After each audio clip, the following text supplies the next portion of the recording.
Well, Big Brother has finally stepped over the line, I think. One of my investments, they told me that I wouldn't be able to access my account unless I had a physical address. And of course, I don't have a physical address. I just have a P.O. box. And then I also got that same notice from my bank saying that I would not be able to access my funds if I did not provide them with a physical address. So I'm going to go talk to them right now and find out what the heck is going on, because otherwise I might as well just start closing my bank and my various accounts. And I don't know what. That's crazy. I say this facetiously. Nevada is a town for readers, because Nevada, at least here in Carson City, have the longest traffic lights ever. I mean, you could just read a book. Sometimes I turn my engine off so I don't waste so much gas. Just sitting, waiting. No, gonna have a good time. Who says no? Like, no, we're gonna have a good time.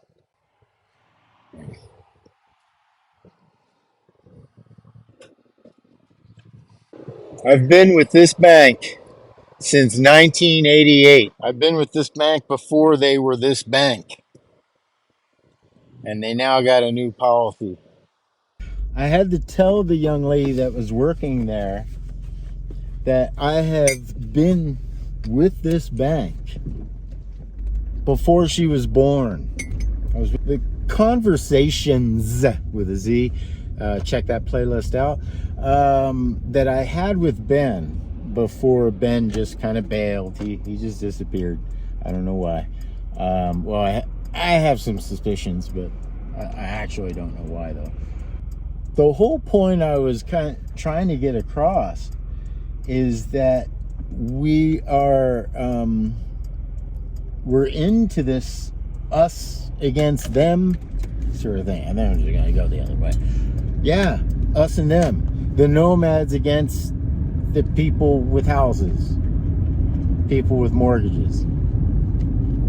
The homeowners versus the nomads. And yeah, I think it's absurd. But it's also a huge insult, because essentially what they're trying to do is lump nomads into the same group as, I don't know, terrorists, homeless, and what have you. So, wow. This is some Big Brother action if I ever saw it. The problem with me is I'm overly objective. So the elephant in the room is, why is that window open? The elephant in the room is, billions of people. What is it? 7, 8 billion people, right? And the argument is that we can sustain more people, and then there's the camp that says we got too many. So the camp that feels that it's too many, that 8 billion is too many. And my stance is that we just don't manage the people properly. So this is what happens. So we got to get rid of a bunch of people. And usually we go and do wars and stuff like that, but wars are becoming more and more untenable. It's an old military practice. When you lose wars, you go back home and pillage your own. And that's kind of what's going on, man, because If you don't comply, if you are old, if you're a nomad, if you're homeless, if you're living paycheck to paycheck, well, we can do without all you folks, all us folks, actually. So, folks, it's happening. And a lot of you that are entrenched, maybe you're doing well. Maybe you're a few months ahead in your mortgage. Maybe you already own your property and whatnot. This is not going to play out very well for anyone other than the very rich. I hope I'm wrong. And I know what a lot of you might be saying is, well, this just happened to you. No, this is happening to everyone. It's just that you might not even think about it because you're not immediately affected by it. When I graduated from the Grove School of Music, I took out a student loan, and how it was supposed to work was you would start paying the loan off. You had a grace period after you graduated. I think it was like 6-month grace period. What happened was, after I graduated, the school closed down and the bank insisted on its money. And so the money that I had in there that I was to use to move from LA to San Francisco literally made me homeless as soon as I hit San Francisco. Bank took all the money. This has not only happened to me before, but it's happened many times throughout history. Except this time, the totalitarianism is getting kicked up a notch thanks to the internet and international banking. So think about it. Without a bank account, I'm probably not even going to be able to do these videos for much longer because I won't be able to pay for my device. I won't be able to pay for my auto insurance. This is wild. Yeah, sometimes I just want to lay my head down. I know how you feel. But you know what? You got to get up and you got to just keep fighting. Well, I guess I really got to get the gears going here. Man, sometimes I swear I'm being railroaded.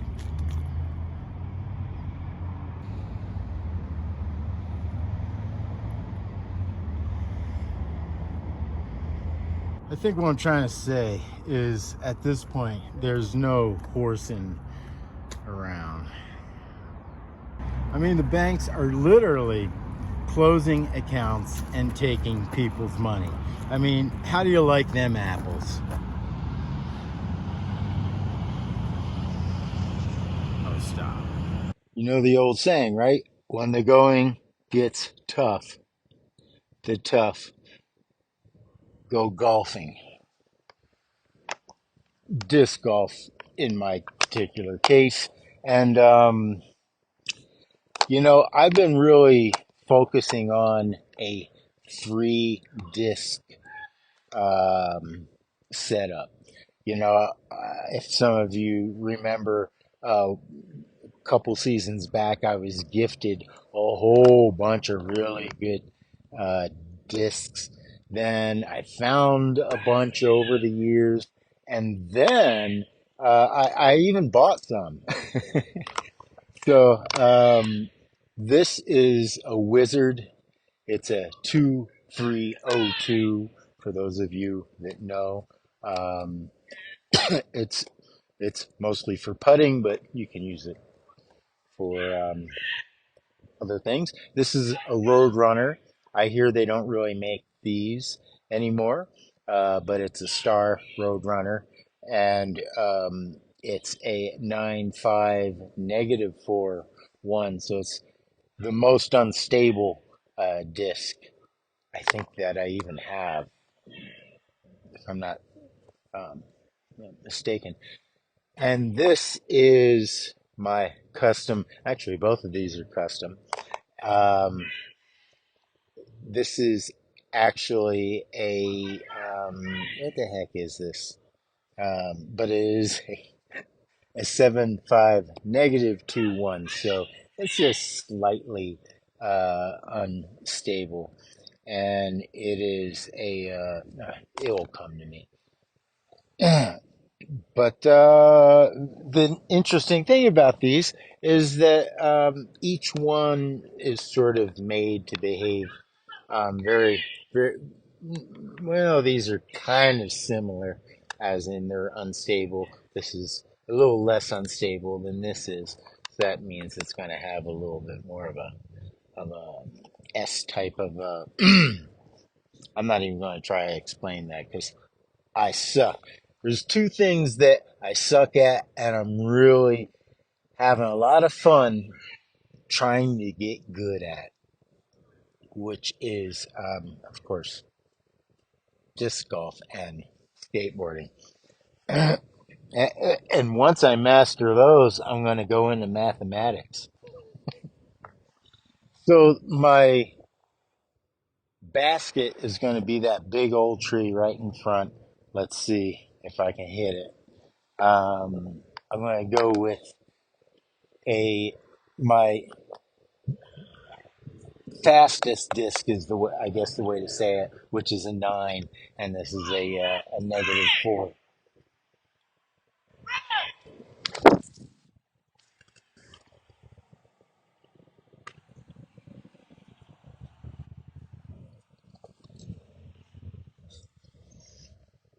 Well, I'm not sucking today. That was an ace. That was a hole in one. It even hit the trunk. That's it. I'm gonna leave it at that. Let me go get that disc and kiss it. There you are. You sexy little disc, you come here. You know why they don't make you anymore, don't you? Yeah, because you're magic. You're one of a kind, is what you are. Yeah. So, yeah. Again, that's a Roadrunner 9.5 -4.1, and you just saw it. You just got aced. I mean, there's no wind. Uh, that wasn't quite 300 feet, but nonetheless, I'll take it. I swear to you, that was not practiced or rehearsed. And I also swear to you that there was way more luck involved than skill. And I want to prove that to you right now. I'm going to try to hit a tree out that's probably about 300 feet.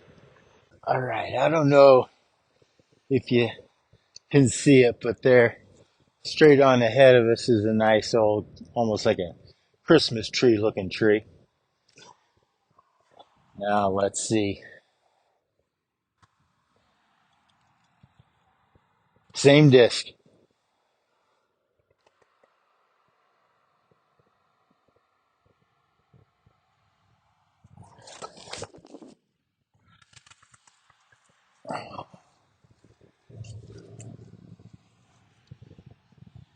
You see, now that wasn't an ace. It might be a birdie, but I'm more proud of that throw. Yeah, where I'm at in disc golf is I just want to be able to get the correct or intended flight path out of the disc as it was intended. And then, being able to actually hit the basket or the tree is almost secondary.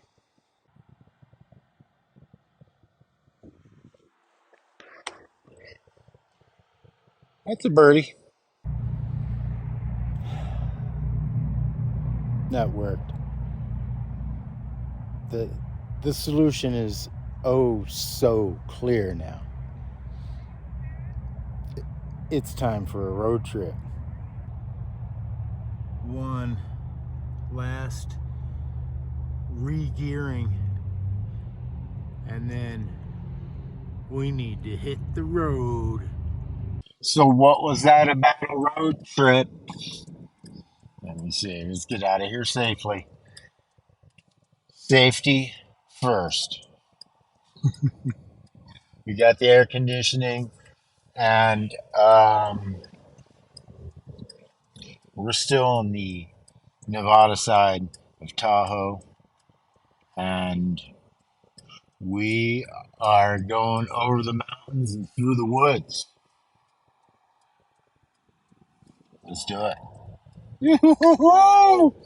Oh man, I'm full of cinematic excitement.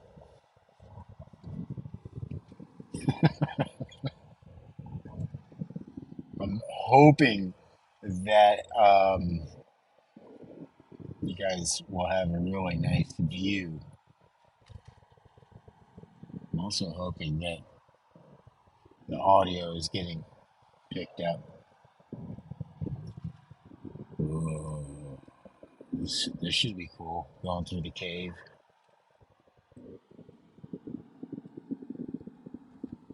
So we can't see anything now.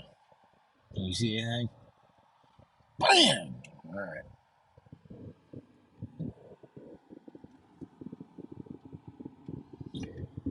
I may have to pull over in order to give you guys a nice view of the lake. It's only the right thing. Alright, we're just about to cross over the Nevada California divide.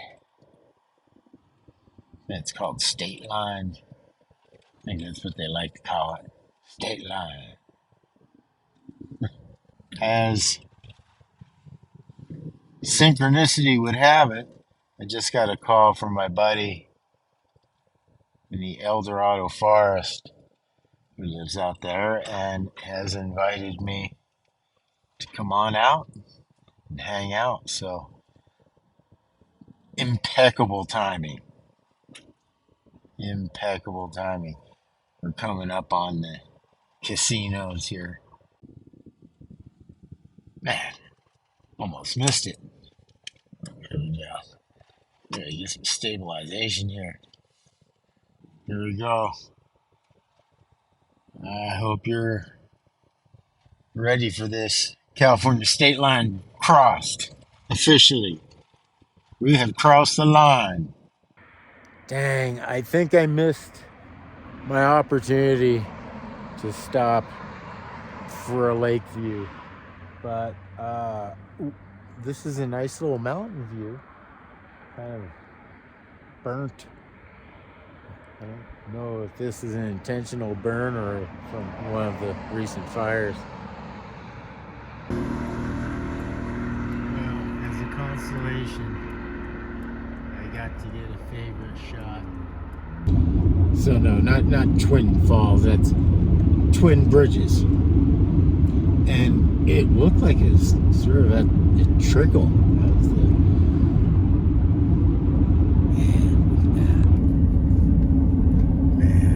that group of mountains.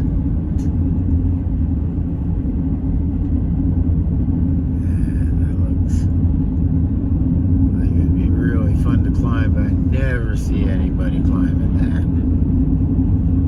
Now, I wanted to stay kind of put, kind of conserve gas and vehicle concerns, but I have to admit that this time of year on the western side of the Sierras is really the most fabulous, as well as the foothills.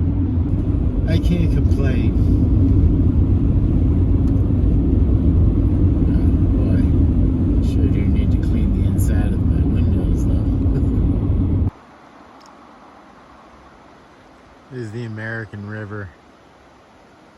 Now, could you imagine having a nice little cabin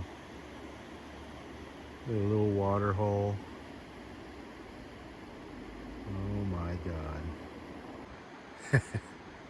It's just so unreal.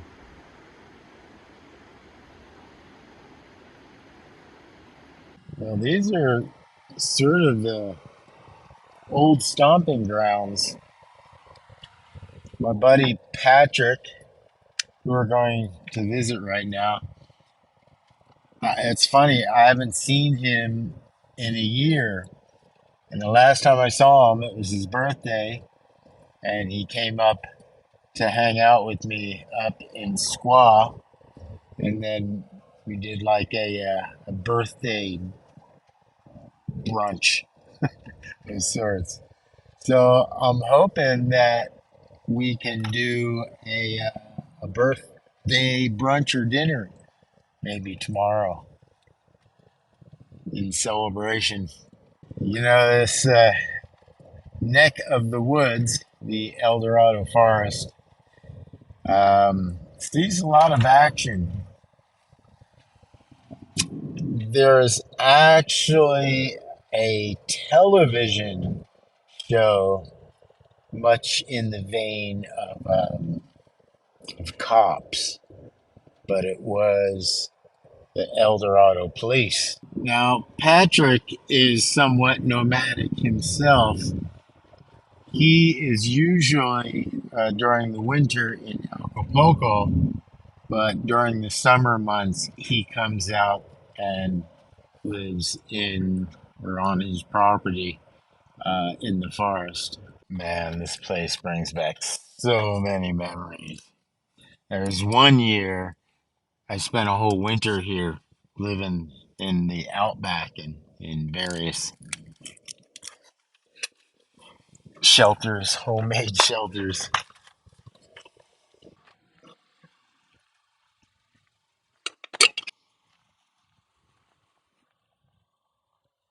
It's actually exactly a mile and a half down this dirt road.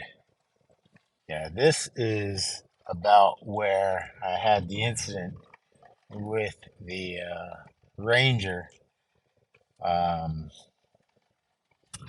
and yeah, I'll have to post that video one of these days. But long story short, that ranger got shipped to Buffalo, New York, or something. At least that's what they said.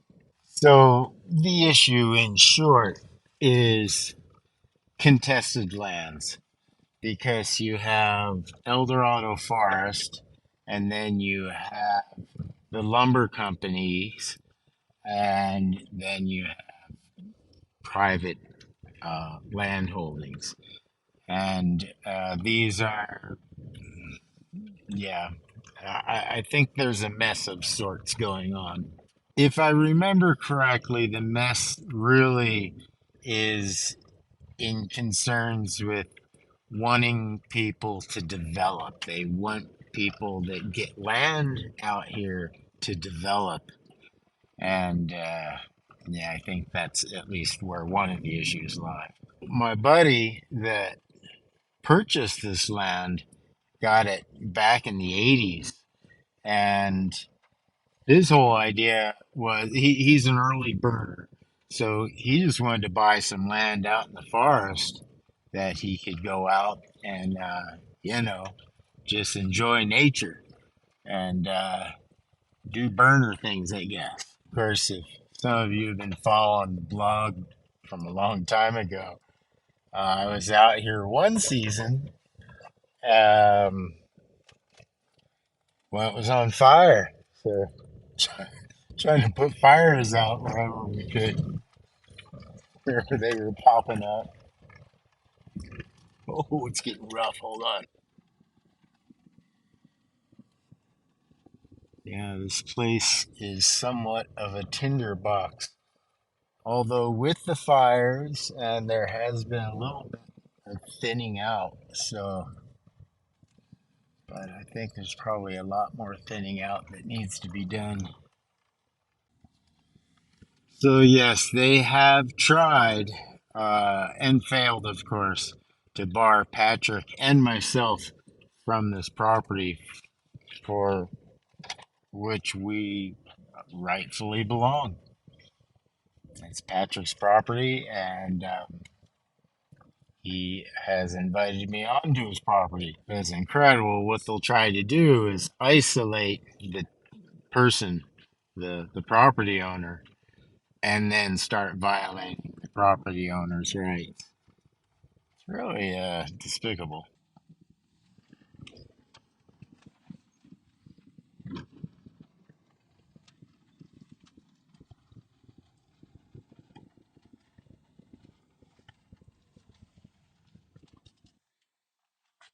¿Cómo estás, amigo?